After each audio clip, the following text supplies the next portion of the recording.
क्या आपने कभी सोचा है कि जब भी कोई व्यक्ति शिवलिंग के दर्शन करता है तो सबसे पहले नंदी के दर्शन करता है? लेकिन क्यों? बच्चे हों या बूढ़े, हर कोई अपनी इच्छा नंदी के कानों में बोलता है। नंदी शिव जी के वाहन के रूप में माने जाते हैं, लेकिन कौन है नंदी? हजारों साल पहले हड़प्पा सभ्यता की मोहरों में भी एक रहस्यमयी कुबड़ वाला बैल दिखाई देता है। हड़प्पा सभ्यता 3500 से 4500 साल पुरानी है। तो क्या नंदी भगवान का इतिहास इससे भी ज्यादा पुराना है? जब आपको इसके पीछे का रहस्य पता चलेगा तो आप चौंक जाएंगे। आज जानेंगे हम भगवान शिव के ऐसे भक्त के बारे में जिसे हलाहल विष पीने के बाद भी कुछ नहीं हुआ, जो रावण से भी ज्यादा शक्तिशाली था।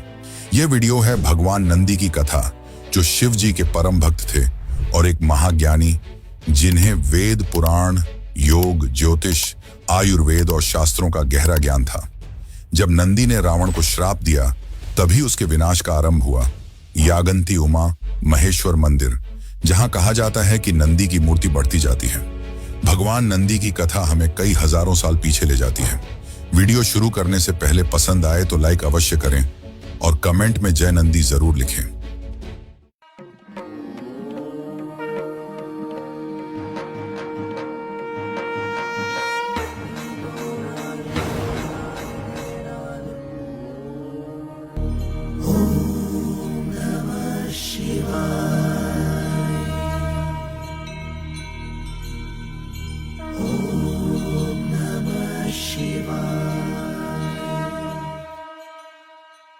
कई हजारों वर्ष पहले, जब धरती पर देवताओं और असुरों का युद्ध चल रहा था, हर तरफ विनाश और असंतुलन का युग था, उसी समय हिमालय की गोद में रहते थे एक महान ऋषि, शिलाद मुनि। उनका जीवन ज्ञान, तप और साधना से भरा हुआ था। वे शिव जी के परम भक्त थे, हमेशा उनकी साधना में डूबे रहते। वे तीनों वेदों के विद्वान थे। उनका ज्ञान ऐसा था कि कोई भी चौंक जाए। उनकी कुटिया में हमेशा मंत्रों की गूंज रहती। उनके पास सब कुछ था, लेकिन उनके मन में हमेशा एक प्रश्न रहता कि मेरे बाद मेरे इस अनंत ज्ञान को कौन ग्रहण करेगा। शिलाद मुनि जानते थे कि उन्होंने अपना पूरा जीवन केवल तपस्या और वेदों का ज्ञान अर्जित करने में लगा दिया है, और उनके पास कोई ऐसा व्यक्ति नहीं जिसे वे अपना ज्ञान बांट सकें। उन्होंने यह संकल्प लिया कि उन्हें एक संतान की जरूरत है। उन्होंने तपस्या का मार्ग चुना। तपस्या के लिए वे आगे बढ़े। वे साधारण जगह पर नहीं रुके। उन्होंने गंगोत्री की ऊंची और बर्फ से ढकी चोटियों तक यात्रा की, जहां किसी साधारण व्यक्ति या किसी साधारण ऋषि का पहुंचना नामुमकिन है। तपस्या शुरू हुई। वह कोई साधारण स्थान नहीं था। बर्फीली हवाएं इतनी तेज थीं कि मानो शरीर को चीर दें। दिन बीते, महीने बीते और वर्ष बीते, लेकिन उनकी तपस्या नहीं रुकी। उनके मुख से निकलता केवल एक मंत्र, ओम नमः शिवाय, ओम नमः शिवाय। धीरे धीरे उनके तप का प्रभाव बढ़ने लगा और तीनों लोकों में उनकी शक्ति का प्रभाव फैल गया। देवताओं ने भी इस परिवर्तन को महसूस किया। वे आश्चर्यचकित थे कि आखिर यह कौन है जिसकी तपस्या इतनी शक्तिशाली है कि उसका प्रभाव पूरे ब्रह्मांड पर पड़ रहा है। शिव जी प्रकट हुए और शिलाद मुनि से कहा, हे शिलाद, तुम्हारी तपस्या से मैं प्रसन्न हुआ, वर मांगो। शिलाद मुनि ने शिव जी को प्रणाम किया और कहा, प्रभु, मुझे एक ऐसा पुत्र चाहिए जो आपके समान हो, अजर, अमर और अद्वितीय ज्ञान व शक्ति से संपन्न। भगवान शिव मुस्कुराए। उन्होंने कहा, तथास्तु। शिव जी ने कहा, यह पुत्र मेरे अंश से उत्पन्न होगा। वह केवल तुम्हारा पुत्र नहीं होगा, वह मेरी भक्ति का प्रतीक होगा जो धर्म की रक्षा करेगा। अगले दिन जब ऋषि यज्ञ करने के लिए धरती को शुद्ध कर रहे थे, तभी एक अद्भुत घटना हुई। जमीन में दरार पड़ी और दिव्य रोशनी निकली, जिसमें से एक बालक प्रकट हुआ। वह रो रहा था। ऋषि को समझ आ गया कि यह शिव जी का वरदान है।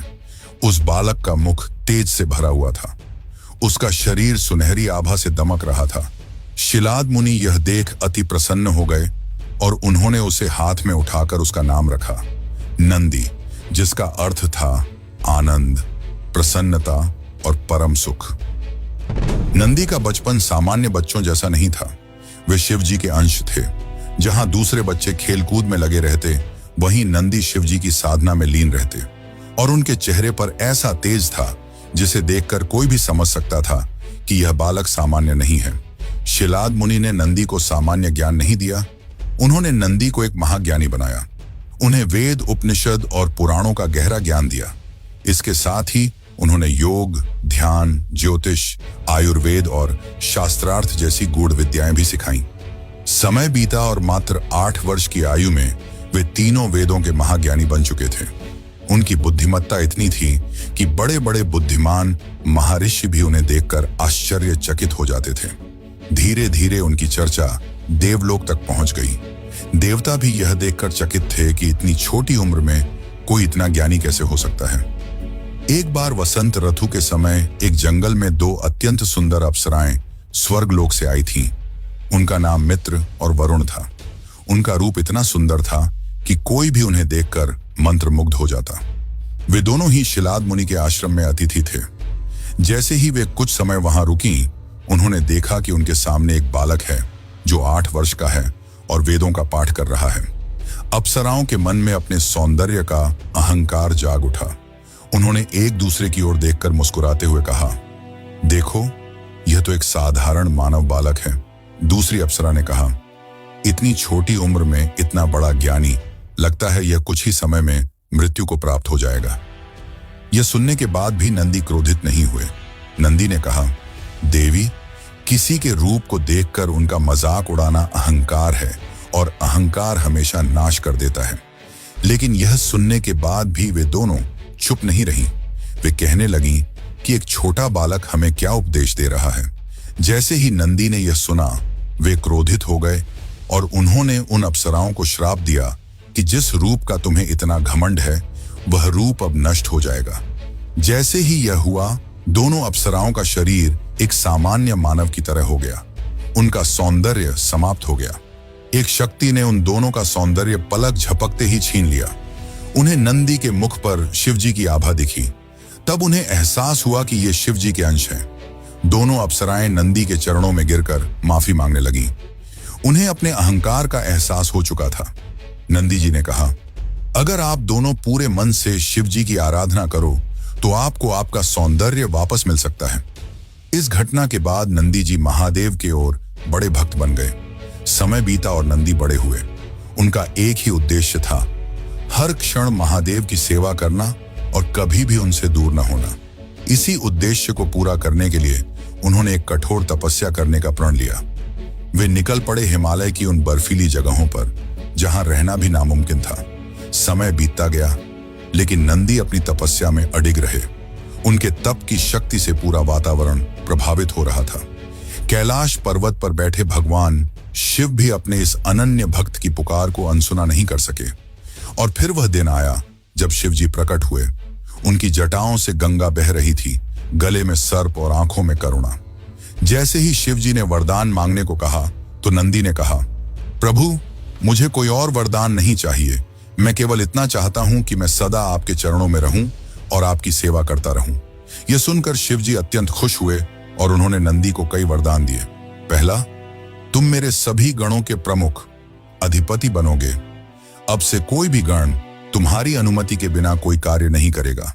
दूसरा, तुम कैलाश पर्वत के द्वारपाल बनोगे। हर ऋषि, हर देवता तुम्हारी अनुमति से ही कैलाश में प्रवेश करेगा। और तीसरा, तुम मेरे वाहन ही नहीं बल्कि मेरे सबसे निकटतम मित्र भी बनोगे। फिर शिव जी ने अपना त्रिशूल उठाया और उसके प्रकाश से नंदी का मानव शरीर बदल गया। वे एक विशाल, शक्तिशाली और अजेय बैल के रूप में परिवर्तित हो चुके थे। उनका शरीर बर्फ के समान सफेद और निर्मल था और उनके सींगों पर स्वर्ण आभा चमक रही थी।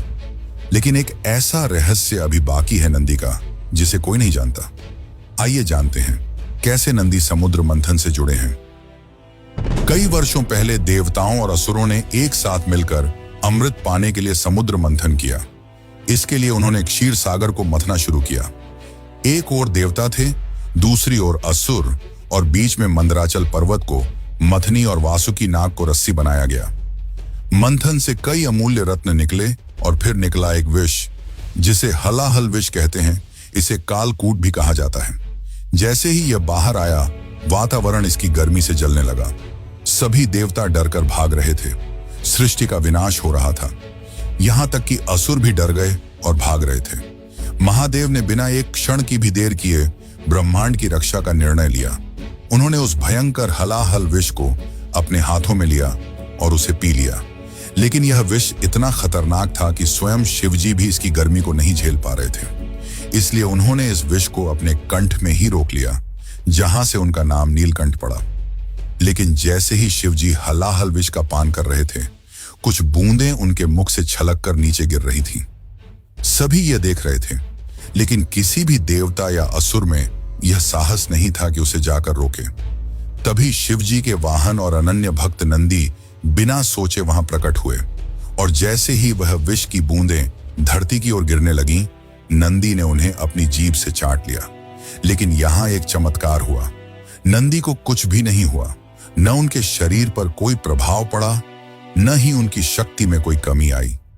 देवता यह देखकर स्तब्ध रह गए कि कैसे जिस विष ने महादेव तक को प्रभावित किया, उसे पीने से नंदी को कुछ नहीं हुआ। तभी सभी देवताओं और असुरों को नंदी की असली शक्ति दिखाई दी। उन्होंने शिवजी और नंदी को प्रणाम किया। हम नंदी को शिव के वाहन और शक्ति के रूप में जानते हैं, लेकिन बहुत कम लोगों को उनके विवाह और प्रेम के बारे में पता है। जब आप यह रहस्य जानेंगे तो चौंक जाएंगे। वीडियो पसंद आ रही हो तो एक लाइक और सब्सक्राइब जरूर करें। पौराणिक कथाओं के अनुसार नंदी का विवाह सुयशा नाम की एक कन्या से हुआ था। लेकिन सुयशा कोई सामान्य स्त्री नहीं थी। वह एक शक्तिशाली वानर राजा की पुत्री थी, एक ऐसी राजकुमारी जिसके पास वैभव, शक्ति और सुख सुविधाओं की कोई कमी नहीं थी। लेकिन इसके बावजूद उनका मन केवल शिवजी की भक्ति में लगा रहता। उन्हें ना ही शक्ति की भूख थी और ना ही धन की। उनके जीवन का केवल एक ही लक्ष्य था, शिव की आराधना। लेकिन सुयशा के पिता कुछ और ही चाहते थे। वे चाहते थे कि उनकी पुत्री का विवाह किसी शक्तिशाली राजकुमार से हो, ताकि उनके राज्य का बल बढ़े। जब उन्होंने विवाह का प्रस्ताव सुयशा के सामने रखा, तब उन्होंने मना कर दिया, यह कहते हुए कि उनका जीवन केवल शिव जी को समर्पित है। लेकिन उनके पिता को यह बात अच्छी नहीं लगी और वे सुयशा की भक्ति में बाधा डालने लगे। सुयशा ने सभी राजसी सुख सुविधाओं को त्याग दिया और जंगल की ओर चली गईं। दूर सुंदर नदी के किनारे उन्होंने तपस्या शुरू की। दिन बीते और फिर वर्ष, और अंत में शिवजी प्रकट हुए। महादेव ने कहा, हे सुयशा, तुम्हारी भक्ति और निष्ठा ने मुझे प्रसन्न किया है। मैं तुम्हें वरदान देता हूं, तुम्हारा विवाह मेरे सबसे प्रिय भक्त और गणों के प्रमुख नंदी के साथ होगा। यह सुनकर सुयशा का हृदय आनंद से भर गया। उधर जब नंदी को यह समाचार मिला तो उनके मन में भी अपार खुशी उमड़ पड़ी। इसके बाद कैलाश पर्वत की तलहटी में एक दिव्य विवाह का आयोजन हुआ। चारों ओर देवता और ऋषि मुनि उपस्थित थे। यह एक भव्य विवाह था जिसका साक्षी पूरा ब्रह्मांड बना। तो इस तरह नंदी का विवाह सुयशा के साथ हुआ। दोनों ही एक दूसरे का सम्मान करते और एक दूसरे से अकल्पनीय प्रेम करते। लेकिन सबसे सुंदर बात तो यह थी कि दोनों ही शिव जी के सबसे बड़े भक्त थे। उन्होंने अपना पूरा जीवन शिव को समर्पित कर दिया। लेकिन क्या हुआ जब रावण ने कैलाश पर्वत को उठाया? कहते हैं कि उसके विनाश का आरंभ यहीं से हुआ था। आइए जानते हैं। रावण एक महान राजा जिसके पास असीम शक्ति थी, बुद्धि थी और ज्ञान था, जिसने तीनों लोकों में राज किया, देवताओं को अपना दास बनाया, ब्रह्मा और शिव जैसे महाशक्तियों को अपने वर्षों की तपस्या और त्याग से प्रसन्न किया। रावण शिव जी का परम भक्त था, लेकिन उसकी सबसे बड़ी कमजोरी थी उसका अहंकार। रावण के अंदर इतना ज्यादा अहंकार था कि वह अपने आप को तीनों लोकों का देवता मानता और अपनी मर्जी चलाता। उसे लगता कि इस संसार में ऐसा कोई नहीं है जो मेरे बराबर का है। यही विश्वास अब उसके लिए घमंड बन गया, और घमंड व्यक्ति से गलतियां कराता है। उसने सोचा कि मैं शिव जी के सामने अपनी शक्ति का प्रदर्शन करूंगा, जिससे वे खुश हो जाएंगे। इसी विचार के साथ वह हिमालय की ओर बढ़ा और कैलाश पर्वत पहुंच गया, वह स्थान जहां स्वयं महादेव निवास करते हैं। उसने अपनी शक्तिशाली भुजाओं से कैलाश को उठा दिया।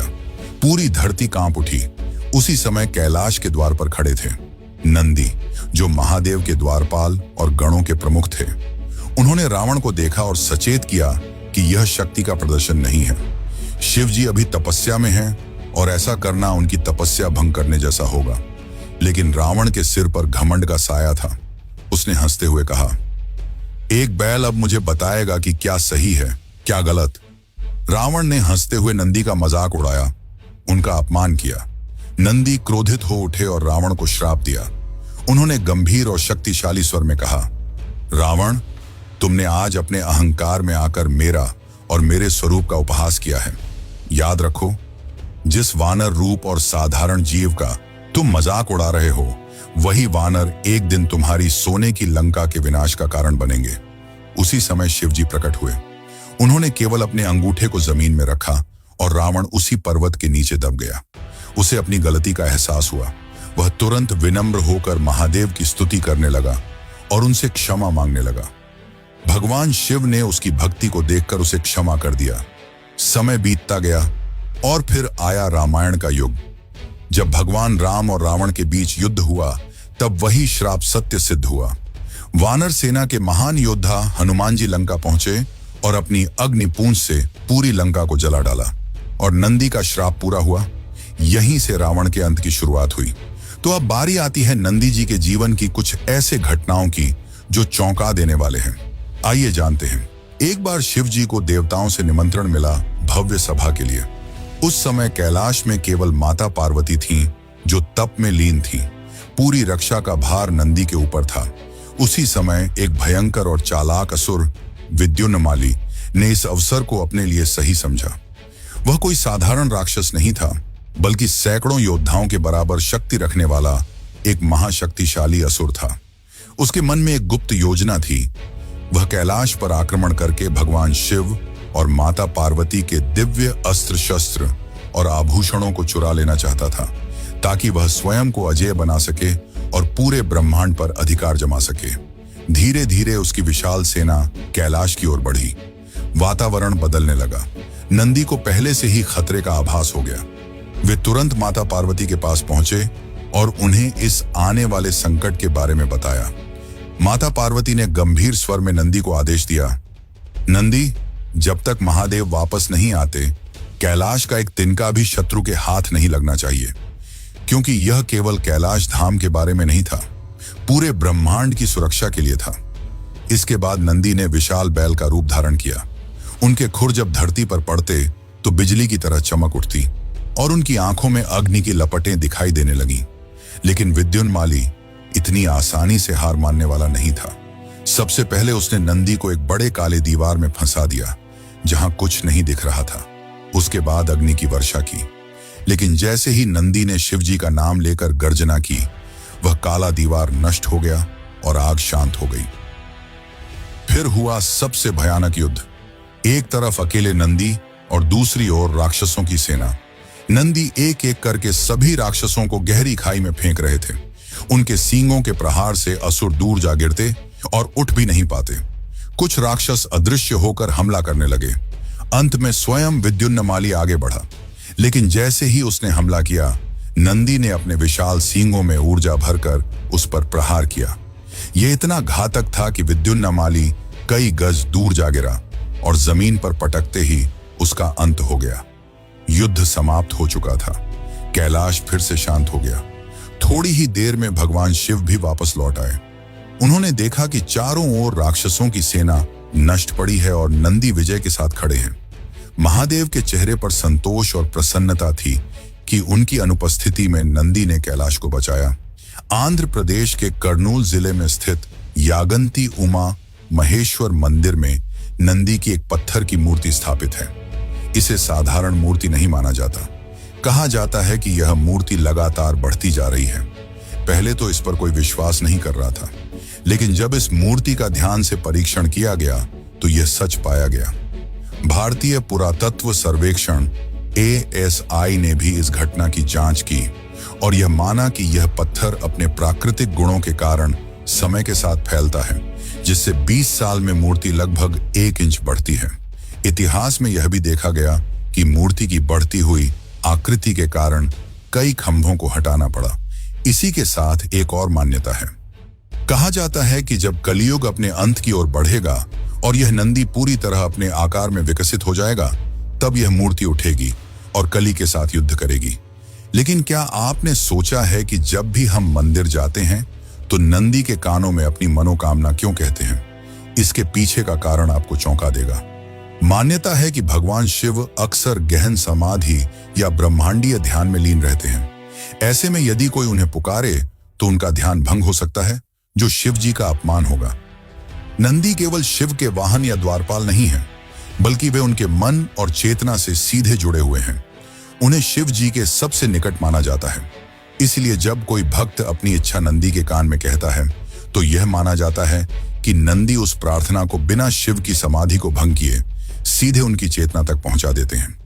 इस प्रकार नंदी के कान में फुसफुसाना केवल एक परंपरा नहीं, बल्कि एक आध्यात्मिक अनुशासन है। यह हमें सिखाता है कि हर बात सीधे नहीं कही जाती। कुछ बातें धैर्य, श्रद्धा और सही माध्यम के द्वारा ही अपने लक्ष्य तक पहुंचती हैं। तो यह थी भगवान शिव के वाहन और प्रिय नंदी की कथा। अगर वीडियो पसंद आई हो तो इसे लाइक करें और चैनल को सब्सक्राइब करें।